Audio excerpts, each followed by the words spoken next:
Olá, amigos, e hoje nós vamos fazer uma descrição de um vídeo científico da área de física. E para isso nós vamos observar um vídeo, que vai apresentar um documentário, um pequeno documentário, que vai mostrar várias nuances, da física. E para isso nós vamos descrever conceitos de física que presentes no vídeo, utilizando uma metodologia científica, observando cada parte dele e o que ele pode contribuir com o nosso conhecimento. De maneira que a sua atividade vai ser avaliar os conteúdos de física apresentados no vídeo, ok? Então, nessa posição, observe bem o vídeo, o documentário, a atividade e utilize a sua física para descrevê-lo. Após o vídeo, iremos mostrar como isso deve ser feito de uma maneira geral, ok?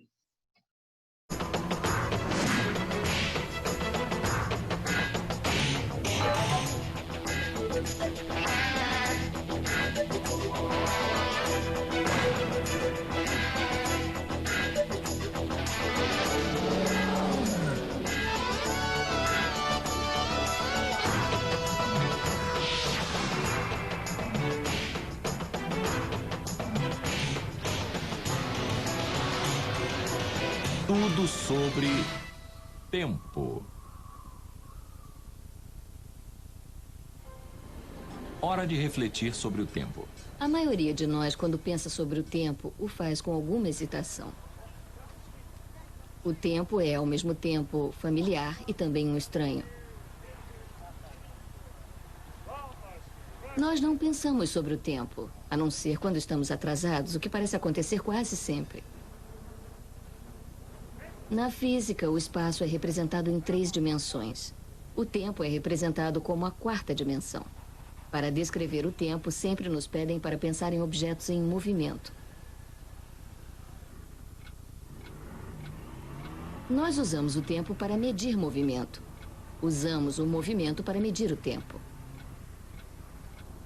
Um relógio mede o tempo, mas o tempo existe sem os relógios.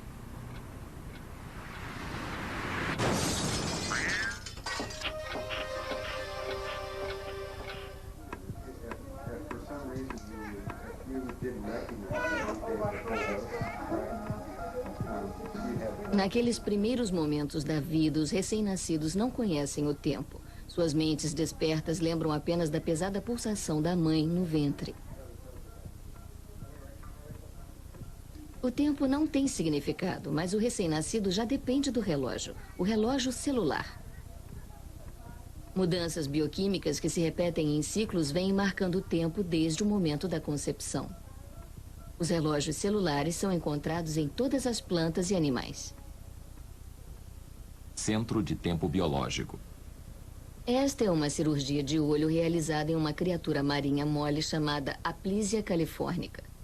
Se você é amante do latim. É um procedimento difícil. A pesquisadora tem que implantar corretamente um minúsculo sensor na célula do nervo óptico do animal. Um gravador de gráficos foi ligado ao fio colocado no olho da Aplysia californica. A agulha se mexe, não porque o animal está vendo luz. A agulha se mexe porque detectou uma batida rítmica na célula do nervo óptico. O olho do animal contém um relógio biológico. É como um alarme. Ele inicia a atividade no animal próximo à alvorada.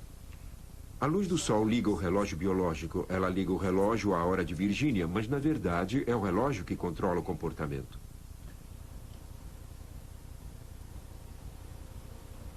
Alguns híbridos muito estranhos foram criados no laboratório de tempo biológico para ajudar os cientistas a investigar a química dos relógios celulares.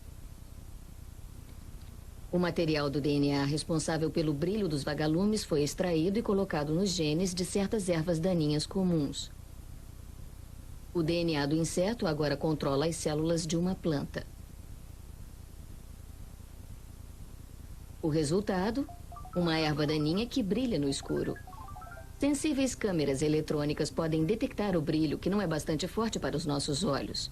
A erva brilha e se apaga no período de um dia. Quando as células da planta estão ativas, o gene do vagalume atua e suas folhas brilham. Quando a planta descansa, as folhas se apagam. O nível de luz diz efetivamente aos pesquisadores se a erva está acordada ou dormindo. A luz do sol vem em ciclos de luz e escuridão, e uma planta terá uma vantagem de adaptação se puder antecipar quando chegará a alvorada e quando chegará o anoitecer, em vez de meramente responder à alvorada e ao anoitecer. Os relógios celulares sempre seguem um ciclo próximo ao dia de 24 horas. Mas como qualquer relógio, eles precisam ser ajustados. Em uma série de experiências há 30 anos, os pesquisadores alemães colocaram voluntários em bunkers à prova de som e luz, onde ficaram completamente isolados de qualquer referência exterior de tempo. Sol, lua, relógios, televisão e rádio. O resultado, a maioria das pessoas caiu em um ciclo diário levemente maior do que 24 horas. Aparentemente, algum relógio interno manteve as suas rotinas constantes, apesar do fato de não terem referência do tempo real do dia. A maioria de nós não vive em bunkers alemães isolados. Como crianças, nós começamos a vida com uma forte batida interna: comer, dormir, beber, chorar. Então, aos 2 ou 3 anos, nossa percepção de uma batida externa começa a se expandir em direção ao tempo conhecido e ao mundo à nossa volta. É um relógio Perry Angel. Uma breve história do tempo. No ponto da história em que o Homo sapiens se tornou socialmente ciente, o tempo era considerado como cíclico, dia e noite. As estações, nascimento, morte. Ciclos dentro de ciclos. A religião hinduísta vê o tempo do mesmo modo há 4.000 anos.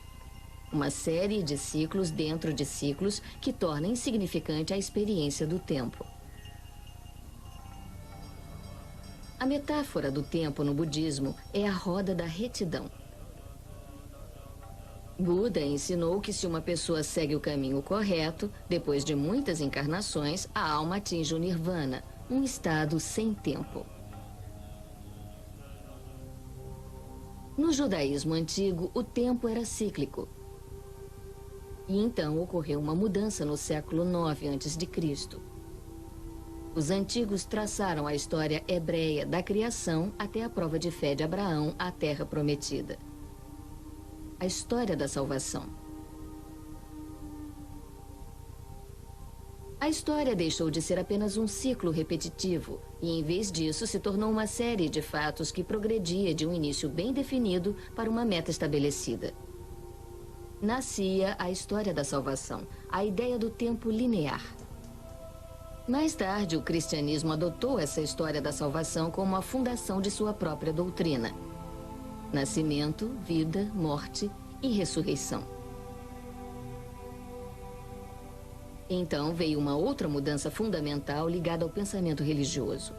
O que se tornou conhecido como norma de São Benedito no cristianismo ocidental iria mudar profundamente a rotina diária. O ócio é inimigo da alma. São Benedito. Os serviços da igreja seriam realizados em horários específicos durante o dia. A oportunidade estava próxima à divindade. E então, em um certo ponto do século XIII, um som quebrou o silêncio das vilas. Ele não parava nunca.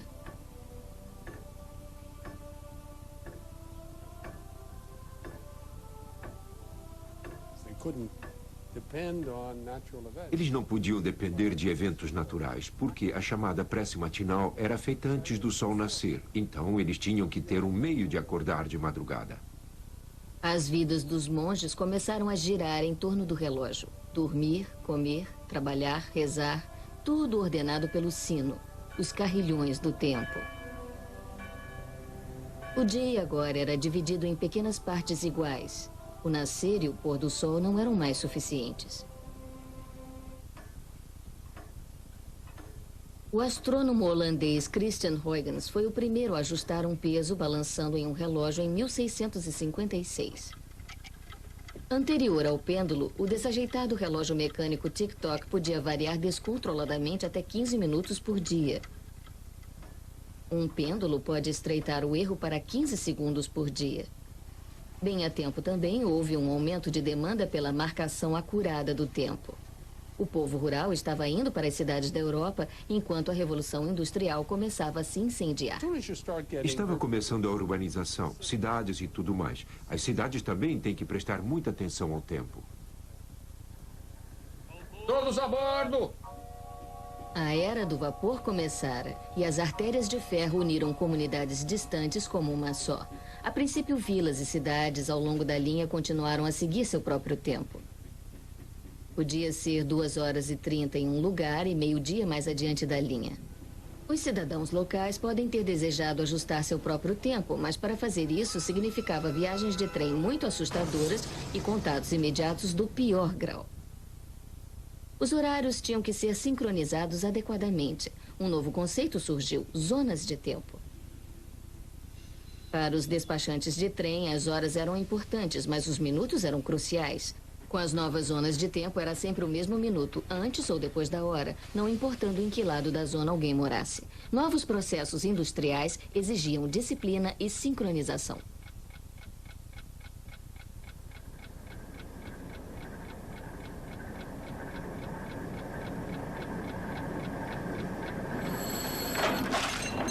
O relógio, e não a máquina a vapor, é central para a Revolução Industrial. O relógio é a coroação da conquista que todas as outras máquinas aspiram. Louis Mumford, crítico social. Hora de tocar.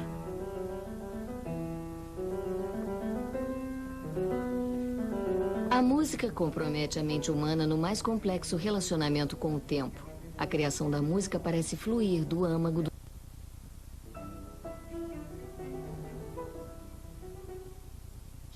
Então você pode senti-la, pode sentir a tensão, se você ouvir a parte do piano sozinho. Jonathan Kramer ensina música na Universidade de Colômbia e escreveu extensivamente sobre o papel central do tempo na música. Tempo é movimento, tempo é mudança, música é movimento e música é mudança. E quando a música tem um forte sentido de ritmo, as pessoas se movimentam com ela.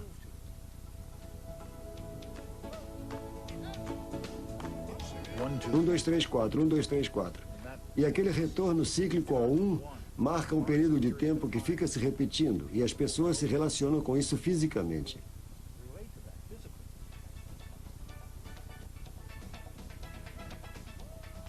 Esse tipo de sentimento cíclico, de sentimento corpóreo, acontecendo sempre e sempre com nuance diferente, está presente em um grande número de músicas neste mundo.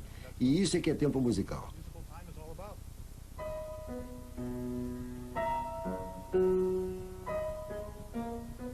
O professor Kramer diz que as variações no tempo são o que adicionam um elemento humano essencial ao tocar a música.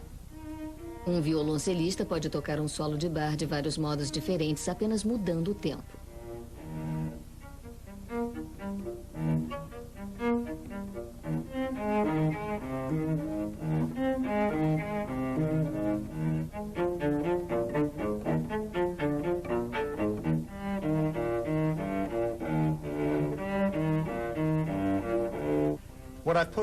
O que eu botei no computador é a anotação do que Bach escreveu e também tem a anotação do que o Norman toca.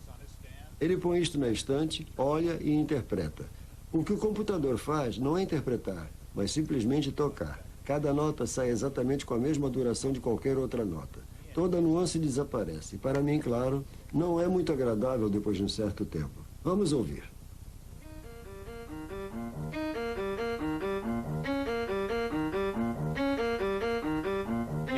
Na história do computador, é uma grande conquista fazer um computador tocar a notação musical desse jeito.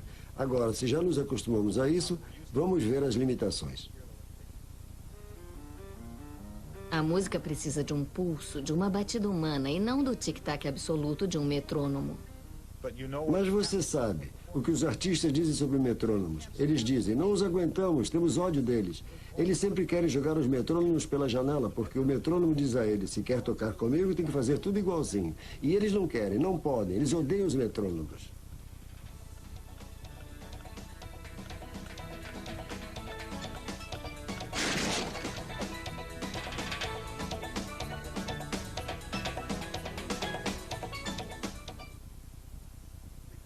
Tornando-se nuclear. Os relógios atômicos fornecem o mais preciso sinal de tempo disponível. O relógio atômico mais comum é chamado de relógio de césio, porque mede a frequência residente às vibrações de um fluxo de átomos de césio. Eles passam por um campo magnético, ressoam, e essa frequência é usada para controlar o cristal, que oscila a mais de 9 milhões de ciclos por segundo. Os átomos de césio mantêm a frequência trancada com uma precisão não conseguida por nada ainda conhecido. Ao final, a hora da costa leste. Precisamente 15 horas e 54 minutos. O Observatório Naval Americano opera cerca de 70 relógios atômicos com um relógio mestre, testando os outros que estão ligados em série. O resultado é um sinal de tempo mestre emitido por satélites em órbita. Os navios da Marinha dependem do sistema para a navegação global. O sistema é chamado de Posicionamento Global, ou GPS. Ele depende de uma galáxia de 24 satélites que giram em órbitas sincronizadas. O GPS recebe os sinais que vêm das órbitas. Os sinais chegam em tempos levemente diferentes, dependendo da distância de cada satélite. Computando os retardos, a unidade do GPS calcula onde, na terra, no mar ou no ar, está localizada e atualiza a informação continuamente. 1 bilionésimo de segundo é o tempo que as ondas de rádio percorrem 30 centímetros. Se quiser navegar com precisão para 30, 60, 90, 120 centímetros, tem que conhecer o tempo para 1, 2, 3 bilionésimos de segundo e se certificar que os relógios dos satélites estejam sincronizados para isso. O GPS está aparecendo em toda parte. Minúsculos receptores de GPS ajudam os andarilhos a achar o caminho por regiões ermas. Logo, eles indicarão a posição de um trem, ajudando a evitar colisões. Usamos sinais de tempo para sincronizar grades de distribuição de energia elétrica. Alguns carros agora vêm equipados com um GPS falante que vai ajudá-lo a não se perder. Next exit on the left.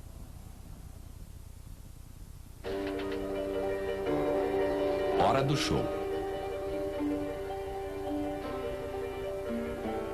Quando as plateias se acomodavam em seus lugares no início do século para ver a nova forma de arte, o cinema, descobriram que o tempo se expandia e contraía de modos surpreendentes. A surpresa continuou. Quadros individuais de filme, surgindo um de cada vez em centenas de horas, podem tornar a terra monótona em algo excitante quanto observar, digamos, a grama crescer.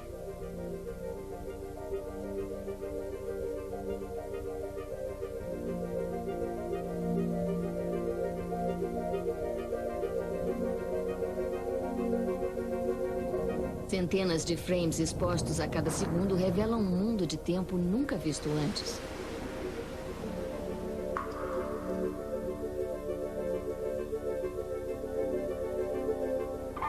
O filme também tratou o tempo como seu assunto. A marcação do tempo, o passar do tempo, viajar através do tempo. A máquina do tempo.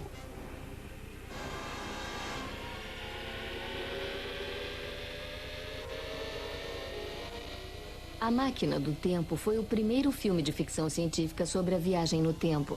Ele é baseado no romance de H.G. Wells, no qual um cientista viaja para o futuro e testemunha a degeneração da raça humana. Hollywood continuou a fazer mais filmes sobre a viagem no tempo. Se viajarmos de volta no tempo algumas centenas de anos, poderemos ouvir um poeta comparando o tempo a uma flecha. Na flecha do tempo, a ponta alcança o futuro. O meio é o presente. A cauda lembra o passado. Não é preciso um Einstein para imaginar isso. Em uma certa época, foi preciso um Einstein para imaginar isso. Albert Einstein, nascido em 1879 e morto em 1955. Aos 26 anos, Einstein publicou seu primeiro maior documento sobre a relatividade. Ele mudou radicalmente os conceitos básicos da física. Mas Einstein concluiu que nada se move mais rápido do que a velocidade da luz, 298 mil quilômetros por segundo. E todas as luzes, incluindo a luz do jato, estão viajando à mesma velocidade. Isso tinha que dar em alguma coisa. O gênio de Albert foi perceber que o tempo é uma espécie de tira de borracha flexível. Sua taxa depende da velocidade na qual um relógio está viajando comparado com outro. Já que o jato está se deslocando tão rápido, os relógios no avião estão trabalhando, comparados aos relógios no solo, apenas um mínimo mais lentos. Alguma coisa na ordem de 1/1000º de segundo mais lentos. Mesmo quando estamos indo o mais rápido que podemos, só estamos nos movendo lentamente comparados à velocidade da luz. Talvez por isso seja tão difícil penetrar nos conceitos de Einstein. Eles estão completamente fora do nosso campo de experiência. Preparar para a decolagem. 5, 4, 3, 2, 1. Ignição. E lançar Atlantis em uma missão para estudar o planeta Terra. Os astronautas viajam 30 vezes mais rápido do que os pilotos de jatos comerciais. Joe Tanner viajou 7.200.000 quilômetros quando voou em uma missão no ônibus espacial em 1994. Joe tem um irmão gêmeo idêntico, David. Depois do voo espacial, agora sou 321 microsegundos mais jovem do que você, do que eu era antes do voo espacial. Não sinto essa grande diferença. Joe e David Tanner agora são exemplos vivos do que os físicos chamam de paradoxo gêmeo, um resultado de dilatação do tempo. A questão é, por que o tempo retarda para um viajante quando ele se aproxima da velocidade da luz, mas não para o gêmeo que ficou para trás? Por mais rápido que a nave esteja indo em órbita, só está alcançando uma fração mínima da velocidade da luz. É por isso que Joe é apenas 321 microsegundos mais jovem. Se Joe tivesse tido algum poder de verdade na cabine daquele ônibus espacial, ele podia ter sido capaz de viajar bem mais rápido, quase a velocidade da luz, para o centro da Via Láctea e voltado. Chegando na Terra depois, o que para ele teria sido um voo de 40 anos, ele veria que seu irmão gêmeo, David, tinha morrido 60.000 anos antes de sua volta. Um meio de considerar essa viagem é que o astronauta gêmeo tinha viajado no tempo para o futuro. Ir para a frente no tempo, quase a velocidade da luz, é relativamente fácil. Viajar de volta no tempo parece tudo menos impossível agora, mas não está arriscado da teoria de Einstein. No nosso mundo do dia a dia de tempo de mão única, a viagem no tempo cria inúmeros paradoxos. Um dos problemas que surge na viagem do tempo é o que chamamos de paradoxo do avô.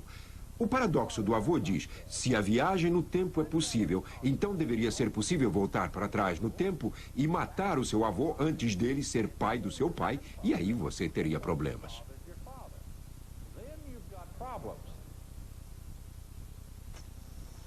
O professor Tipler queria nos dizer mais sobre o que ele supõe que o futuro trará. Mas, de repente, ele percebeu que tinha esquecido completamente do relógio. Temos que finalizar este programa. Estamos sem tempo. Não vá embora. Tópicos... E agora você quer fazer uma descrição desse vídeo científico.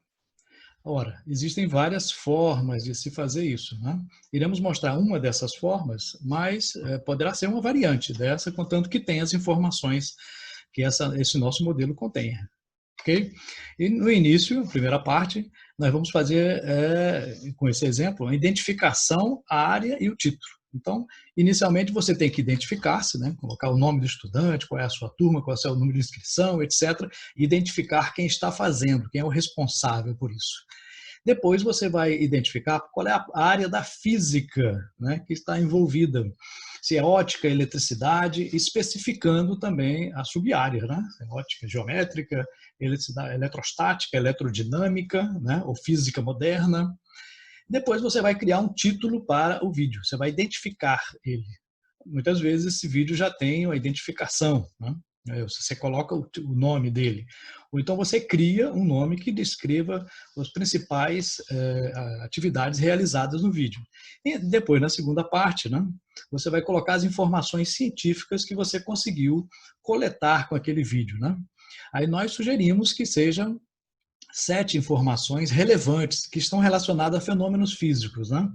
Ou de eletricidade, ou de mecânica, ou de física moderna, etc. Cada parte da física. Esse número 7 pode ser um pouco menor, pode ser um pouco maior, dependendo do que o professor solicitar para você. E lembre-se que é muito importante que as informações, elas podem ser um experimento mostrado, pode ser uma análise feita de um fenômeno físico, uma demonstração, uma narrativa que esteja ligada à área da física. Então, tudo que tiver um relacionamento com a física no vídeo, você vai registrá-lo, pelo menos em 2 linhas de cada item. Okay? E vamos colocar a seguir os conceitos fundamentais da física. Observe que nós fizemos 7 itens, 1, 2, 3, até 7. Depois tem 1A, 2A. Cada um deles é referente a uma daquelas observações sua. Então, você vai enumerar os conceitos, leis, princípios, teorias da física que estão relacionadas a cada uma das informações que você coletou. Tá? Então, ali ficam registrados a informação física, né? A variação de temperatura, com comprimento do material, etc. E qual a lei da física é correspondente a isso? Qual o princípio da física? Qual a ideia da física está relacionada? Você vai colocar referente a cada um deles. E depois vai fazer uma avaliação, né? Você vai avaliar o conteúdo para o seu programa da disciplina que você está fazendo. Tá? Você vai avaliar a relação dos conteúdos vistos durante o vídeo e aqueles que fazem parte da sua disciplina regular. Né? Se você está estudando mecânica, gravitação, eletricidade, etc., você vai fazer uma avaliação e relacioná-los. Ok? Então, vamos à obra. Vamos lá. Aí fica a descrição, no vídeo tem o modelo.